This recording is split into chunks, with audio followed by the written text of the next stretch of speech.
I don't know whether I'm needed, but somebody needs to talk with me at least. And so that makes me feel so good. I have to try. So that is my energy. Because to have a feeling that somebody still want to talk with me. So that is the source of my power, of my challenge. Have you ever taken a moment to pause, to step back and reflect on key moments of your life, both the expected and the serendipitous, and realize how they have impacted not only the trajectory of your life, but the lives of countless others? 10 years ago this month, 2 events forever altered the pattern of my life's fabric, enriching my understanding of how to lead, learn, and live with intention. The confluence of 2 events in July 2014, learning of the opportunity for my family to move to Japan for my husband's job, and weeks later, meeting retired Toyota leader Isao Yoshino at a conference in California, have resulted in not only personal impact for me, my family, and Mr. Yoshino, but our partnership has resulted in global impact through the publication 4 years ago of our book, Learning to Lead, Leading to Learn, Lessons from Toyota leader Isao Yoshino on a Lifetime of Continuous Learning. In honor of our book's 4-year anniversary and the 10-year anniversary of Mr. Yoshino and me meeting, I've been taking time to pause and reflect on the impact of these events. And I've invited Mr. Yoshino to the podcast to reflect together and share those reflections and insights with you. Our conversation gives you an inside peek into our partnership, the process of asking questions and reflecting that led to the creation of our book and our insights since then. This discussion ran nearly 2 hours, so I broke the highlights into 2 episodes for you. If you haven't already done so, go back and listen to part 1 of this conversation, episode 21, in which I introduce you to Mr. Yoshino, and where we reflect on what we've learned and relearned more deeply over the last 4 years about what it takes to lead to learn and grow a chain of learning. In this episode, part 2 of our conversation, I focus on Mr. Yoshino's and my shared reflections about the book and the process of where we were many years ago and what we've learned since then about the power of reflection, learning through questions, collaboration, and more. If the only secret to Toyota is its attitude towards learning, as I highlight in the opening quote of Mr. Yoshino's in the book, it is the practice of reflection that is the foundation of this attitude. The working title for the book was actually Practicing Hansei, which means practicing reflection. Hansei is a Japanese word that means reflection or self-reflection. As I write in the book, I believe that hansei, reflection, is where learning happens and where wisdom is created. Practicing hansei was how the book was created, through years of personal and shared reflection, questions, and synthesis of what we learned. When you practice hansei, either in the moment, looking back to examine how a recent interaction went, or with the perspective of time, looking back over years, you gain new perspective and insights. When you study and reflect, you can understand the difference between what you expected to happen and what actually happened. Or you can see the broader impact and interconnection of actions and events. You gain insights and greater understanding that can form your choices for the future. I ultimately chose the title, Learning to Lead, Leading to Learn, for the book because, to me, it represents the most powerful takeaway of the book, that we're all learners and leaders partnering together in a chain of learning. And in this episode, you'll hear why Mr. Yoshino loves the title as well. But it's through practicing hansei, of taking time to reflect and learn, that was the process of creating the book. And it's the process for how you can learn from it. It's why I ended each chapter with a section titled Practicing Hansei, to offer you, the reader, an opportunity to reflect and take away your own learnings from the stories. But first, some hansei of my own about how we came to be here today, together, you, me, and Mr. Yoshino. In the preface of Learning to Lead, Leading to Learn, you can learn more about how the book came to be and how I got to that moment in July 2020 when the book came out into the world, about how I met Mr. Yoshino at a conference in California just 6 months before my family moved to Tokyo, where he gave me his card and invited me and my husband John to visit him in Nagoya and go to the Toyota factory in Toyota City. And how, at that first meeting, I knew instantly that it was going to be an incredible, life-altering experience, and that I had a special opportunity as a continuous improvement practitioner living in Japan, not just to learn for myself, but to share my learnings and insights with others, with you. So I started a blog, And I wrote about my early conversations with Mr. Yoshino, my visits to Japanese companies, and observations about being immersed in Japanese culture and life over nearly 2 years that we lived in Japan. You'll hear a bit about that first day together and those early conversations and blog posts in this episode when I talk with Mr. Yoshino. And then fast forward 2 years when I returned to live in the US with my family. And I continued to partner with Mr. Yoshino through my writing and in person events in Europe and US, and through starting my Japan study trip program.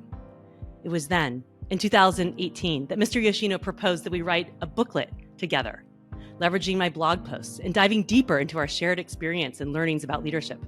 Of course, I knew then that it was going to be much more than a booklet, a small collection of thoughts. But little did I know what a big project we were undertaking. Over the next 2 years of purposeful interviews and conversations, of individual and shared reflections, of synthesis, I wove the stories of Mr. Yoshino's more than 40 years of successes and failures during his career at Toyota together. And that it was that time that I discovered the warp and weft weaving metaphor that I could use as a loom on which to share the stories of Mr. Yoshino's life and how to talk about our life's purpose and the impact that we have. And then, when we were ready to publish in early 2020, the pandemic hit. I'm recording the intro to this episode back in the same space that I was at 4 years ago exactly, just a handful of days before our book's publication date.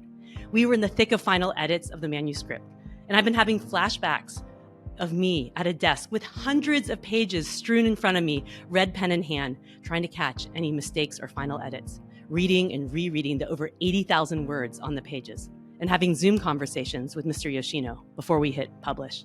I've been reflecting on how intense that time was, not just because we were about to publish a book, the culmination of years of intense work, but because we were in the thick of the early days of the pandemic, with so much uncertainty in the world.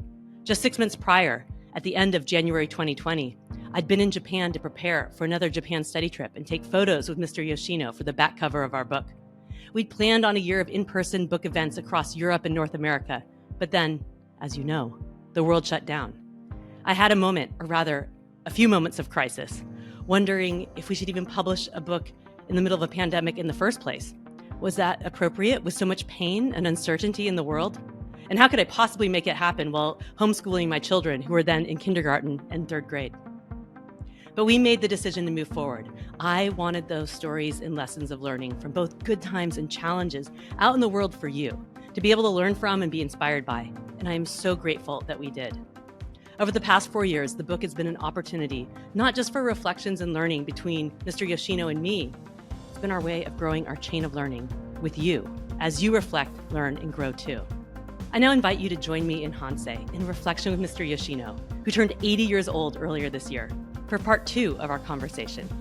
Come along as we look back together to reflect on our partnership of nearly 10 years, the book, and what we've continued to learn since then. After a few months of catching up on the weeks since I'd seen him in Japan when he was part of my Japan study trip leadership program, we got started, as we always have, with purposeful questions. Let's dive into the conversation.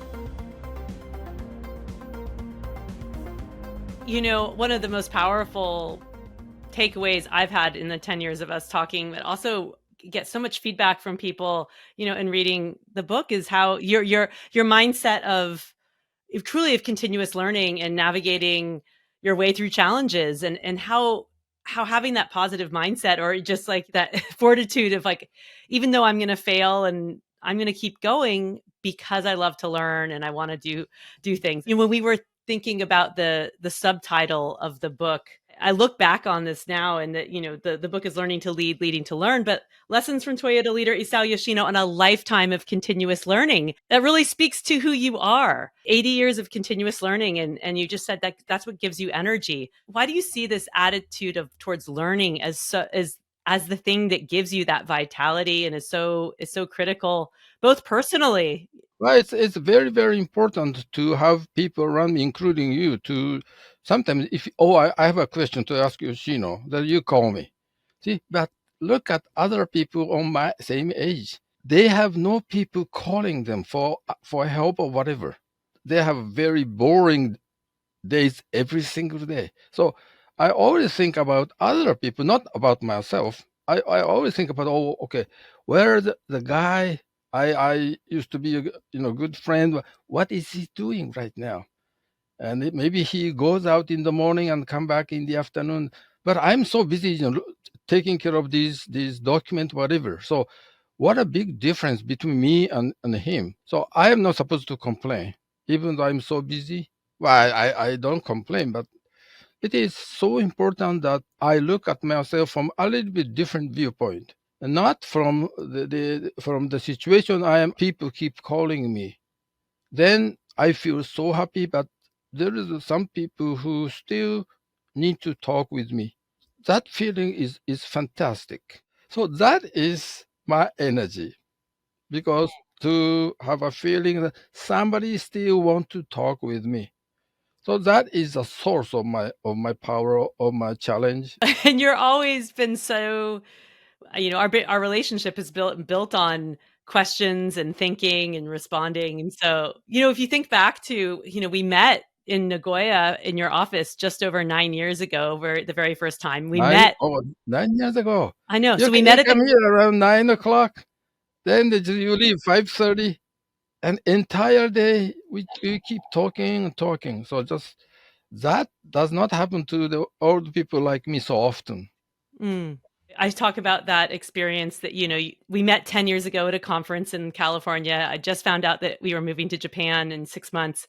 And you gave me your card and you said, look me up and I'll take you to Toyota City and we can spend some time together. And I really genuinely thought it was going to be a once in a lifetime opportunity. John take the day off of work and we went to Toyota City, and then we ended up spending the day at your office, you and I at your office and at the university, and just having a great time talking. And that was the beginning. It That was. it is, and I did not know what is going to happen between you and me, because I know that you have some questions. Your question is so deep and so wide. It's not that how are you doing, just you have so many questions to ask. So that was really the starting point of my new energy coming up, and I still remember all those days. That is the starting point of my big surprise, and then it's still happening on me. So this is really amazing, and so we are pursuing the maybe same goal in a different approach, but what we are looking after is basically the same, and we want to know what our role will be. And so I'm really, I feel very happy to have this opportunity to discuss about this and over this high tech, you know, high tech machines. You invited me to come back, and of course I seized the day and said, of course I'm coming back. And you granted me permission to write about my reflections of our conversations and share them with other people. And people are really interested, and that was the beginning, for us both, of like the interweaving of our lives and our professional work together. And I talk about it with people. We both have some really core parts of, maybe you want to call, we would call our weft thread, sorry, our warp threads, the ones that are firm, like this desire to be international, connect with people, to learn, to share. And I think that foundation has really created a wonderful loom on which to weave our relationship and our journey together. Yeah. Well, now I understand why your book is so popular, because it's a different approach, and all those weaving machine just like this.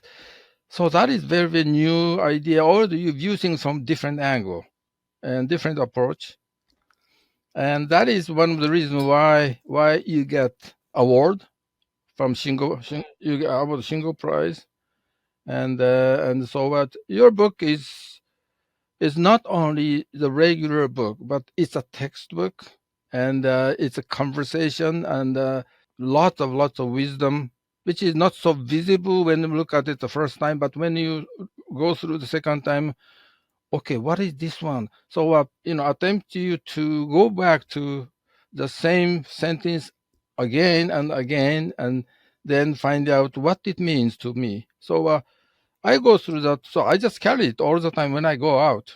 Yesterday I talked with Sumiya-san. Then I carried it with me because I have to wait for him maybe 10, 15 minutes. And so just take it out and take a look.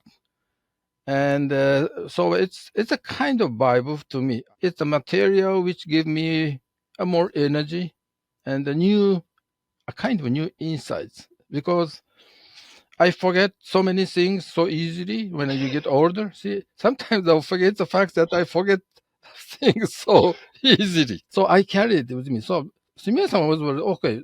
Yoshino-san, that is a kid's book, right? Oh yes, I carry it. So just why do you carry it? He said. You read it through many times. But I want to go back. I want to take a look again, then refresh my thinking or something. So yesterday we had a very nice talk, and nothing important, but it's nice. And so I just he was surprised to carry the thick book, 320 pages book, in my small pouch. Yes, it was very interesting. So some people might be surprised because the wisdom of the book in many ways are your personal stories and your reflections, and to see you or hear from you that you go back and read those and you continue to learn new things when you see them framed in a different way. You made me start that attitude after I read your book because your book is not a regular book. How different is it? Because it's a kind of a textbook and the book about your learning, and there are so many things behind all those writings, and that's why I go back to the book very often. Whenever I'm not in trouble, whenever I want to find some answers, then go back to then what Katie asked me, then how I responded. I take a look again over and over again and find out what is the concept behind these conversations. So it's not that just regular book, which is you read it one time, then you put it on the shelf forever. I always have to carry it with me. So I put a lot of mark, red mark and blue mark, and all over. It's so messy. My book is almost worn out. Do you have your copy with you right now? Can you show me? Do you have it with you? Yeah. Where is Yeah, I it? want to. I want to see all your. And also, can you tilt your? Oh yeah, See, so see. I Oh, put these small one. See, or these one because I want to go back because I don't want to go through 320 pages, you know, to find one sentence you wrote. yeah. So just put that. Okay, I have to read this. So then I put down all these blue mark. These one. This is very important. Then I put down. This is okay. This is story about my assignment for in the Tokyo office. So I put all these marks. So every time I need to go back, I just put all these marks. See all these on the marks. I put sorry, but I put down all my memos everywhere. So this is the book that you can come back.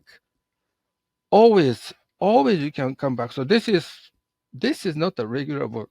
This is a kind of a textbook. Maybe we don't have. I am not Christian, but this is a kind of Bible. Every time I get lost, then I come back this year. This is learning to not. I don't lead anybody, but this is a new learning again, learning again. So that's why this kind of worn out and get dirty, but and yes, this is amazing. This book was a culmination of what 6 years of our conversations. First, talking casually in your office, and then purposeful interviews, and me really kind of asking those questions and trying to synthesize all 40 years of your life and plus more. And then you were reading things back, and we just had these multiple layers of reflection and deeper learning that happened. And I love to hear too that you're continuing to have this deeper learning from almost looking back now with a different perspective on those stories or experiences and saying, oh, what does that mean to me now? Or how would I explain that to someone else? So that's super powerful. It is. Well, talking about being powerful, it is very important. What powerful means? Powerful is a lot of meaning in what you're saying, but also you give some new idea, new power to somebody else. It's not only it works for yourself, but to the people around you. Power comes from you to somebody else. It's transferred to somebody else. That is what I mean powerful. The reason why I believe this book is powerful is because every time I need some help in my understanding, I go back to this Bible and okay, what I said to Katie's question, then I take, oh, that is what I answered to her question. Then what is the thinking behind my comments? So I take a look again, then I start thinking about what was my thinking and in those days about 40 years ago. That's why I go back to this one. So this is the first book that I have in my bookshelf that go back so often. Well, actually, I carried it in my bag all the time wherever I go. That is the reason why I believe this book is so powerful and has a lot of meaning, a lot of wisdom that I can learn and wisdom that I can share with other people. The Japanese version is a little bit shortened version. Every time I discuss something about your story, I use this English book. Even though I'm talking to Japanese people, I carry this not I don't carry this Japanese version because I like this one much better. That's why this looks a little bit dirty because it's carried everywhere. Oh, that makes me so happy. Mr. Yoshino, I say often that if the only outcome or impact of the book was, having spending time with you and helping you reflect on your life and having learnings for yourself, that would have been enough for me to make this happen. But the fact that tens of thousands of people also around the world have been able to learn from your stories and learn from our shared learnings together is just incredible. It gives me so much joy. One of my life's greatest honors has been to weave your legacy together in your stories and share it with the world. I believe one of the reasons why this book is sold so well across the world is because it's not only what you have written in this book, but more things more than that. So people will think about why Katie is so surprised, why Katie likes this so much, why Katie write this way. So it gives them another chance to think a little bit deeper. People read it, then start thinking of what it means to Katie, what it means to me. So they start thinking based on what you write, what you have written in this book. So usually when you write a book, then people read it one time and put it on the shelf. But maybe many people just put it on the shelf within their reach. Every time they wonder something, they take it out and take a look again. So it's a textbook and also very, very important, not the manual, but very important, advice, full of advice. And so it has more meaning than a regular book. And it was really important to me to be able to share like in knowledge and share through storytelling, which is your story, but not tell people what to do and how to do it, which is why I included all those questions at the end of every chapter, the practicing hansei. And actually, that was the title, my working title of the book was Practicing Hansei because of the reflection process that you and I had together.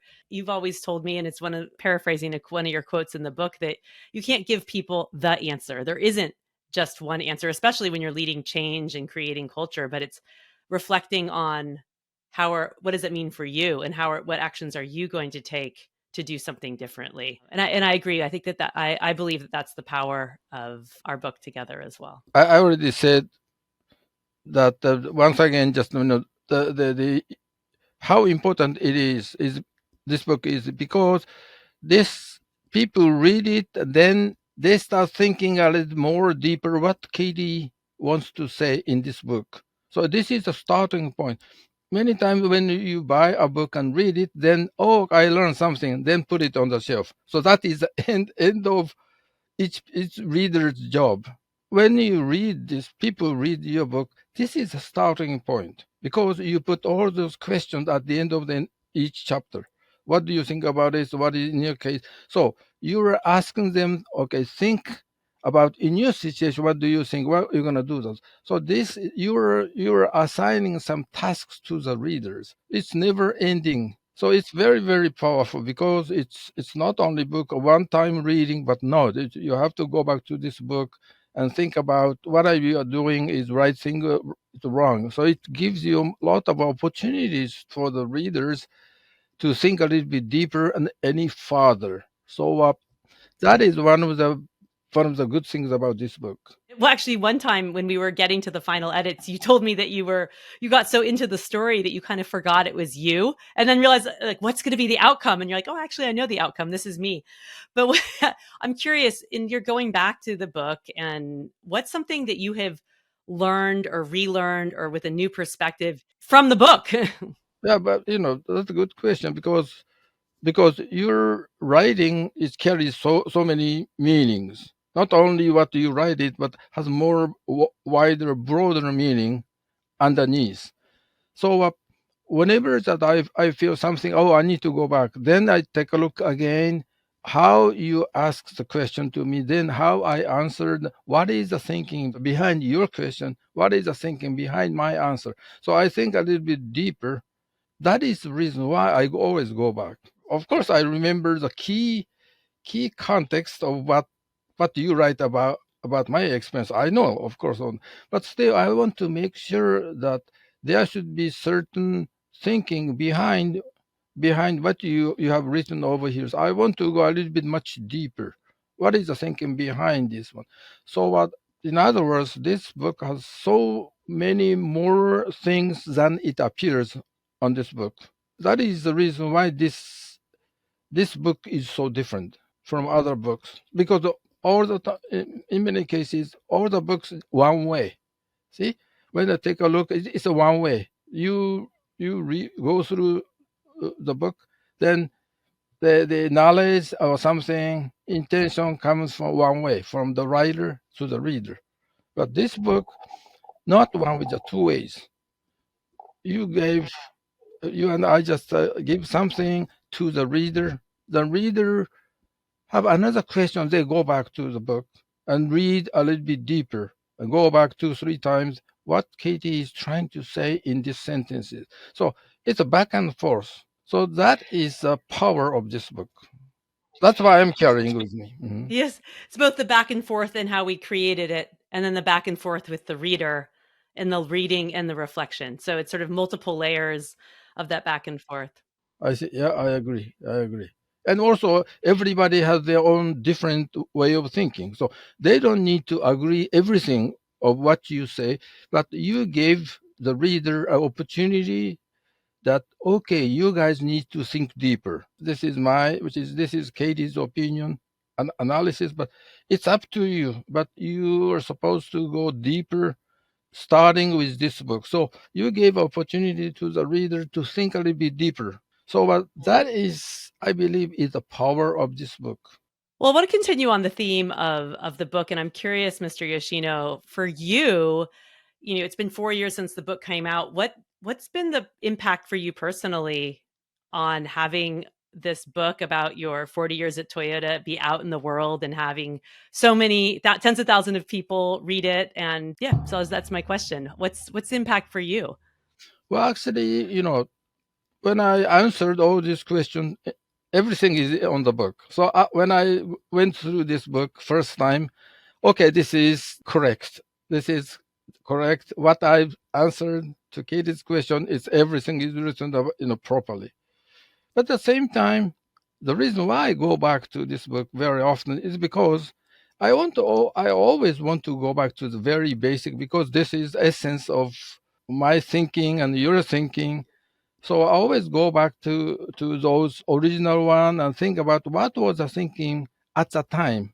And at the time things happen, and so I always go back to the original place when things happened, and how I try to solve the problem, for example. So I want to always go back to the very, very starting point and to find out what was very important, what was less important. Anyways, this is full of key things that we need to have already in our mindset. So whenever I'm in trouble to find the right solution, go back to this book and try to find out what is very important thing. It's a kind of textbook. Whenever I go back to go through the sentence again, I'm quite familiar with the sentence, but still I find something not new, but something important again.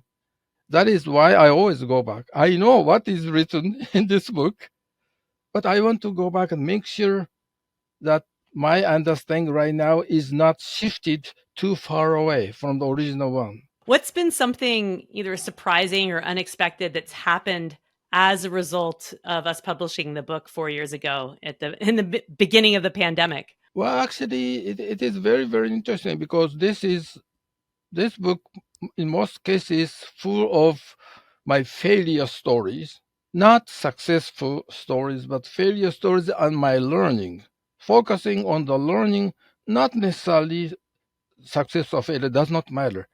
Because when something happens to you, then what kind of lesson you learn, or you are ready to learn something. So this offers all those opportunities for you to learn something new. So that is the power of this book. See, because you are offering all the facts and all the key factors and everything, then you ask them, why don't you analyze this one? So you just help them to how to read this one more efficiently. This is the reason why I go back to this, because I want to double check what was my intention to do something more correctly, and find out what was my intention was and how what happened. And I always go back to all those facts again, then analyze what my action plan was, and then judge whether what I did was wrong or right, and on the same directions. Always just to double check. And there are so many meanings of my going back to this book, because you don't go back to the book once you read on the bookshelf. You don't go back second time, third time. See, not usually. But the reason again is that full of full of new learnings. Every time I go back, some learning. I went through million times new learning every time, and I know that. But it's so important to double check. Okay, this is the learning, my new learning again. This is maybe 40 times. That's why I call it a kind of Bible, or not necessarily textbook, but very important items. Packed, everything packed in this 330 pages. You were really transparent and willing to talk about in the book, well, with me, and then we put it in the book, not just stories of success, but the challenges and more of the failures. And some of those weren't easy for you to talk about, especially the water ski boat decade. But through this process of our questioning and digging deeper over years, it emerged further. And I remember you told me one time that it's like you had this shift. You started to see this experience from a different perspective. And you'd always said that failure isn't failure if you learn something from it. But I could see like a weight lift off of you one day when we were having a conversation on Zoom like this. And those stories of your mistakes and failures are actually the ones that people say to me that are so powerful for them and are so meaningful, and what brings them going back to the book. Why do you think hearing other people's challenges and failures is so has been so important for people? And maybe what do you hear from readers or others about your stories and your experiences of learning from failure? When you make mistakes, you want to hide it, or you just want to keep it by yourself and don't other people know about it, because it's a pride thing. But in my case, when you start asking about the failure of my boat project, for example, I felt a little bit embarrassed because, oh, she's asking about my failure because she knows I failed. But she wants to know. Katie wants to know the reason why I failed, not because she wants to find out how stupid I was, but she wants to find out what was the process, what was the reason, what is the real reason why it came up with a failure.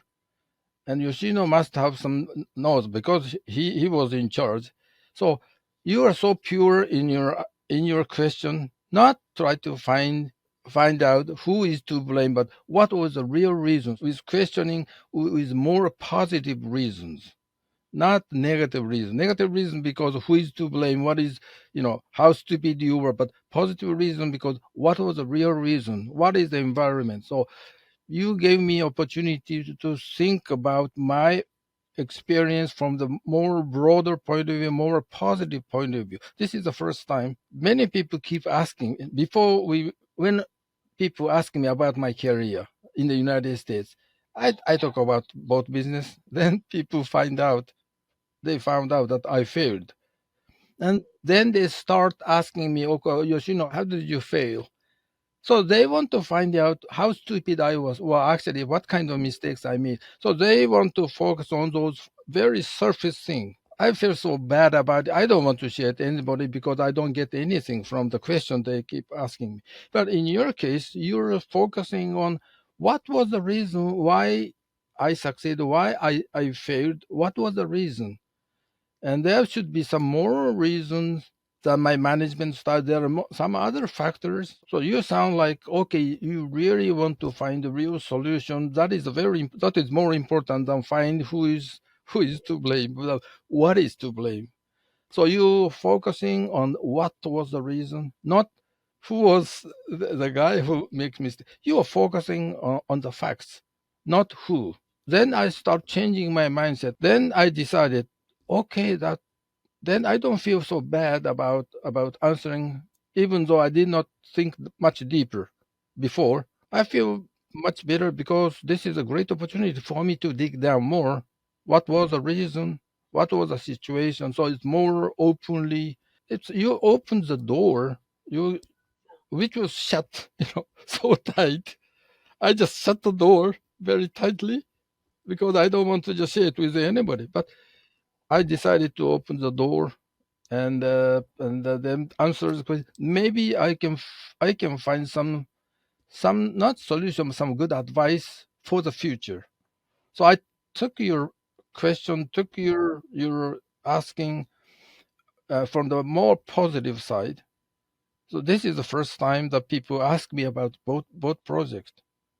And I went through the million times all those Q&A about both business because every time that people ask me about it, I feel miserable because most of the people ask me about the both project, they are successor.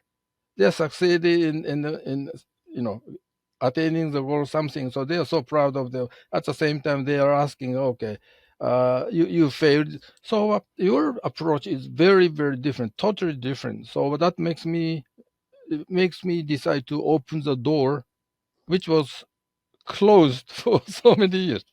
Yes. So that was the power of question, asking question.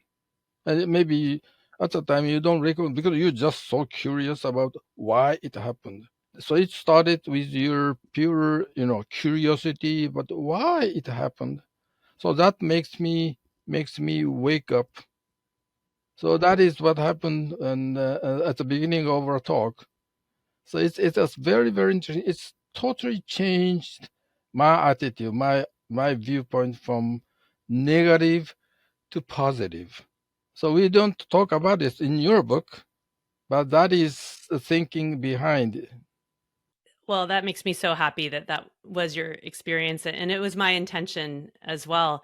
At this point in the conversation, Mr. Yoshino and I talked about what he's learned more deeply about leadership and learning over the last 4 years, which you can hear in part one, episode 21 of this podcast. We then transitioned back into reflecting about the process of our partnership and the impact of the book. For context, when Mr. Yoshino mentions 5W1H, he is referring to the power of open questions. The 5 W's, who, what, where, why, when, and the 1 H, how, and a reflection that comes from these questions. Let's get back to his answers to my questions. One of the other phrases that you have used a lot is 1+1 equals much more than 2 when it comes to people. And I think this is really ties to this concept of the chain of learning as well. You use this in reference to you and I partnering, and I have learned so much from working with you and over the last 10 years, and you're a mentor and a friend.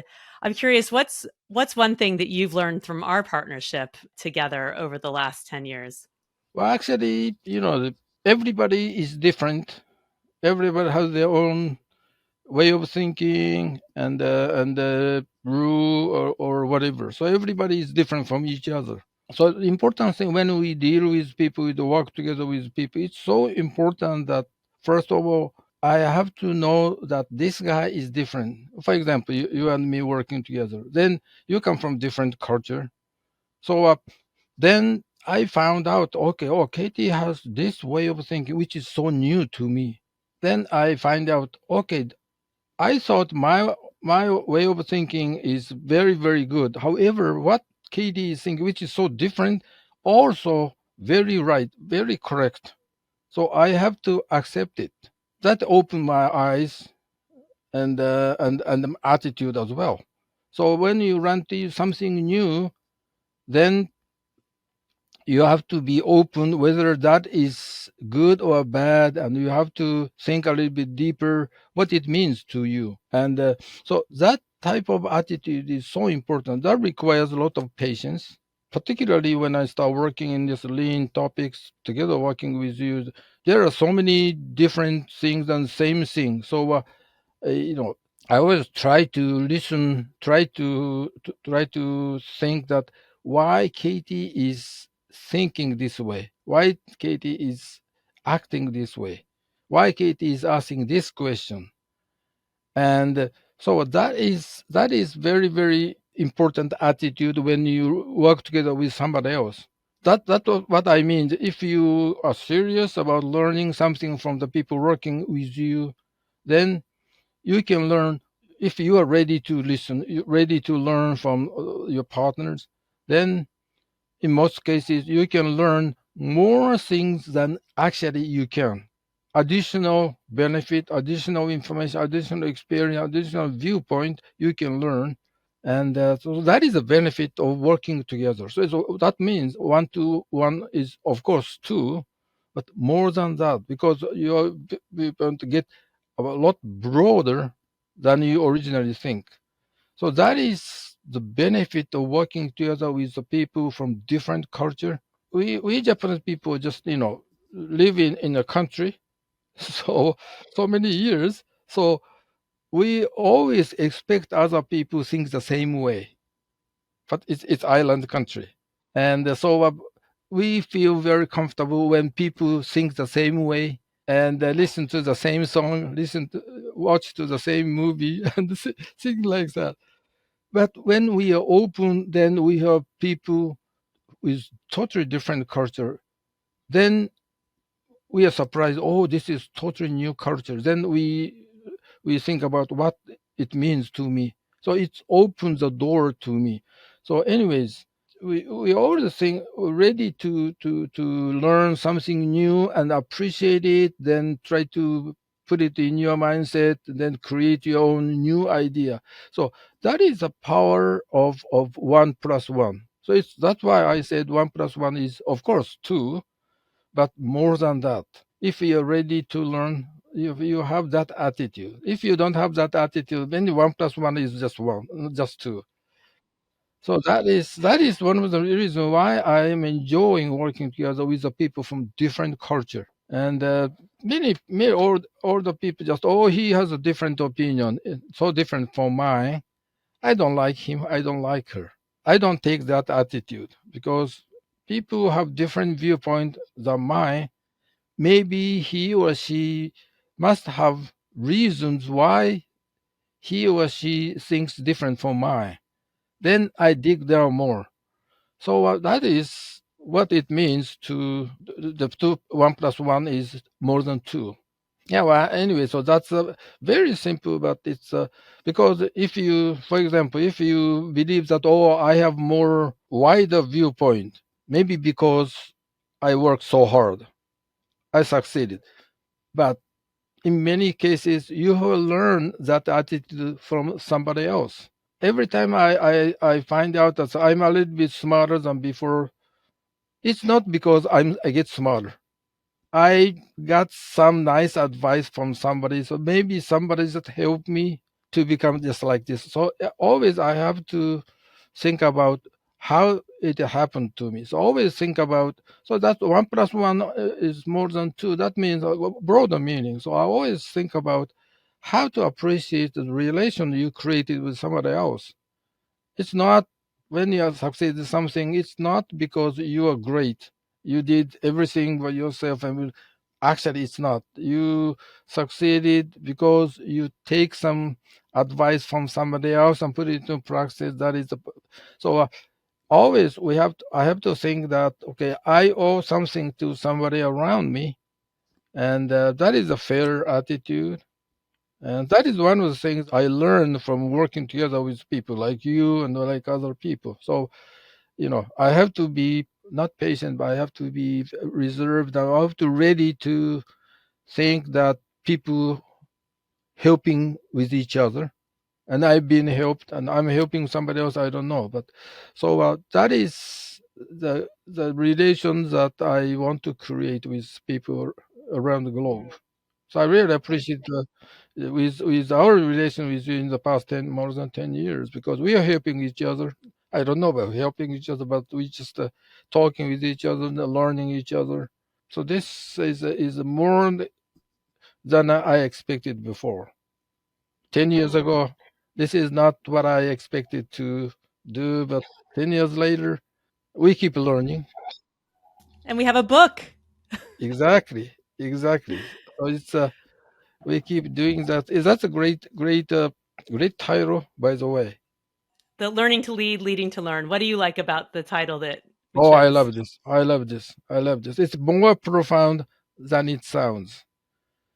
And so because it's not only one way, but you look the other way, and so it's always try to help each other. We don't survive if you are by yourself in this on the planet of Earth. So you have to work together, and you have to help each other, and and that is the right attitude we have to have when you work together with somebody else.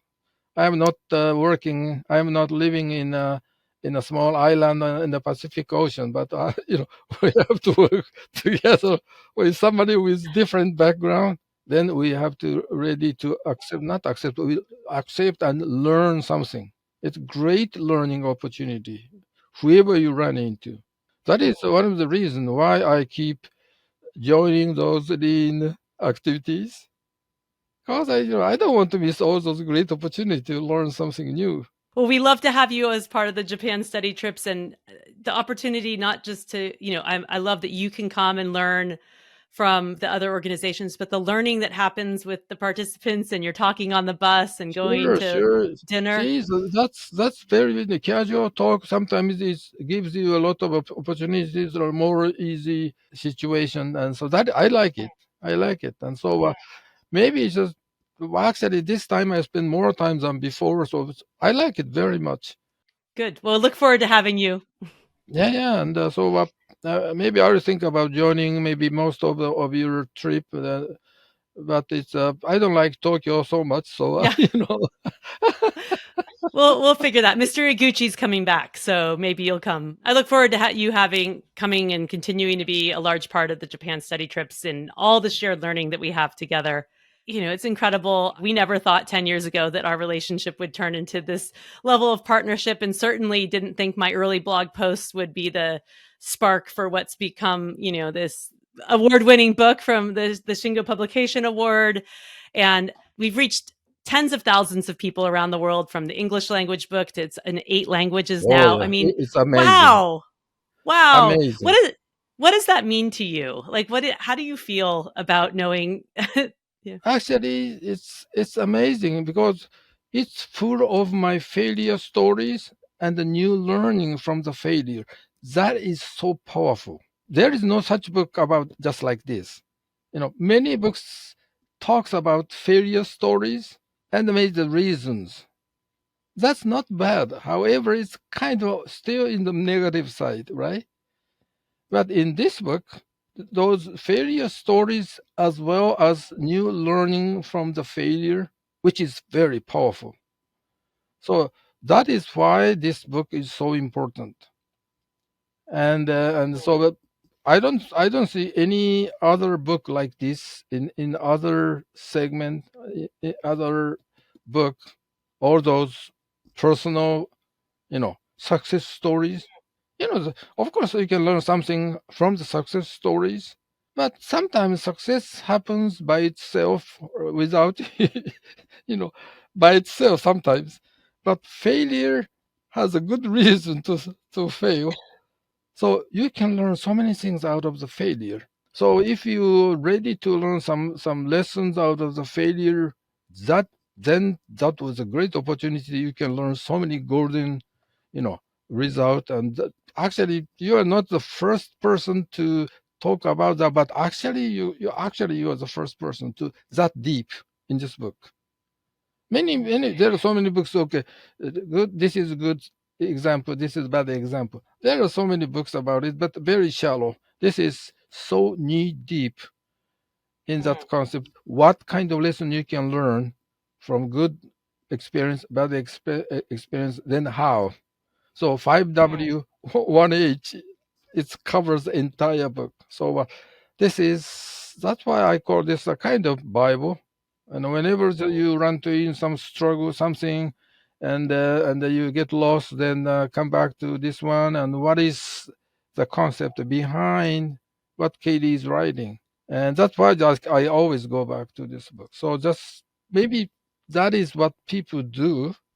Or the more than 10,000 books means 10,000 people reading this book for that reason. Maybe there are so many people that have the similar way of thinking toward this book. So you have to be proud of yourself about this structure. And also, it's amazing that you start writing just like other books, but in the middle of your work, you just stop and think about maybe I have to change the structure, and came up with the word. What do you call it? Came up to, The warp, see, the word. warp and the weft. Yes, See, the see, weaving that is metaphor. another thing.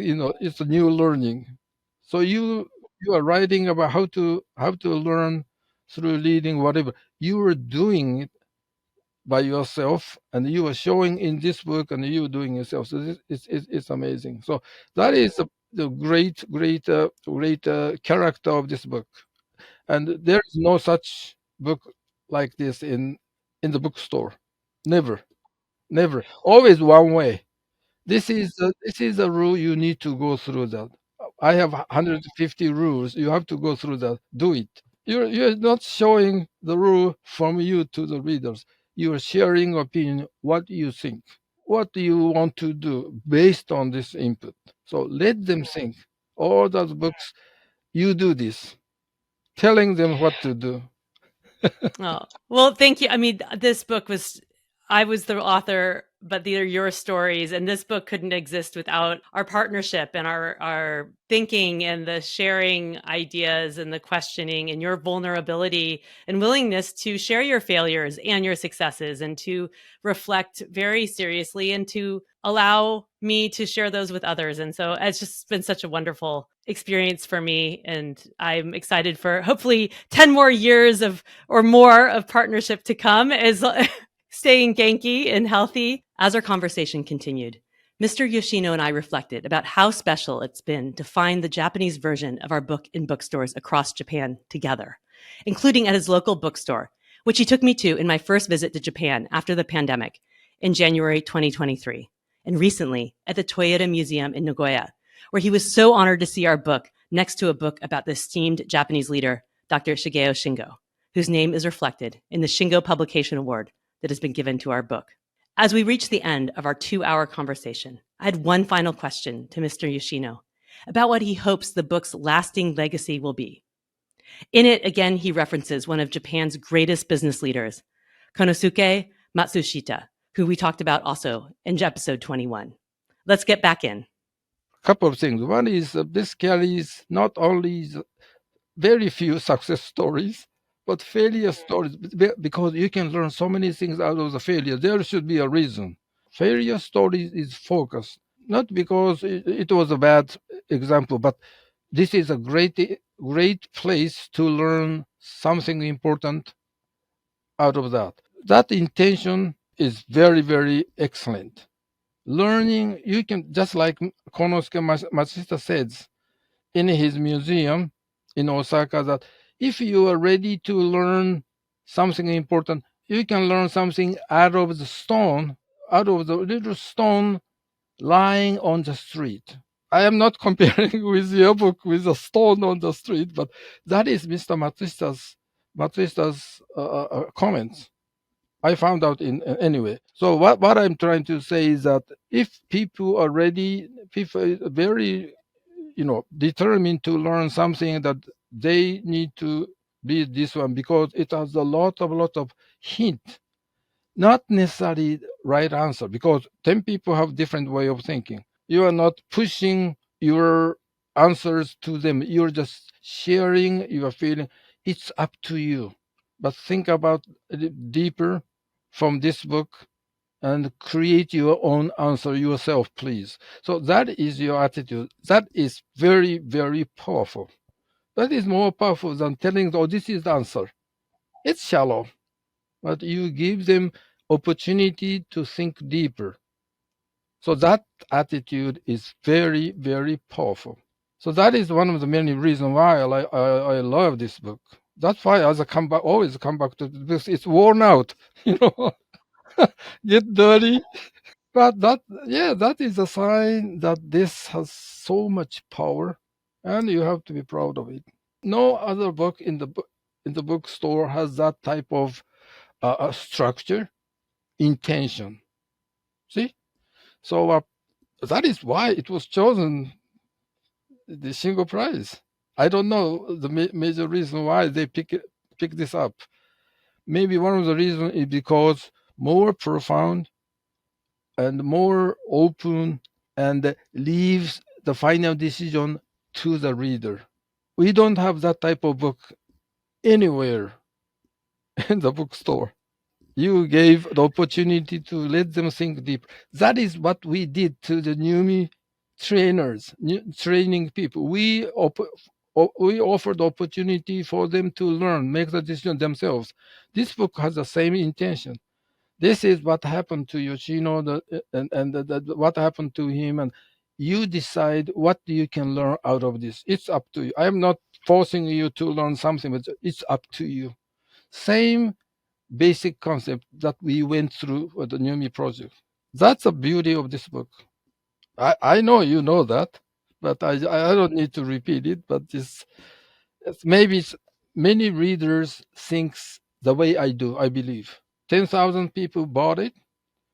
More. Many more. See, Yeah. so many of them find out. Okay, what this book means to me. They are thinking, "Oh, Katie is not forcing me to do what she writes in here, but gave me a chance to think deeper and find the right way by myself." So that is the beauty of this book. I said the same thing 3, 4 times already, but it's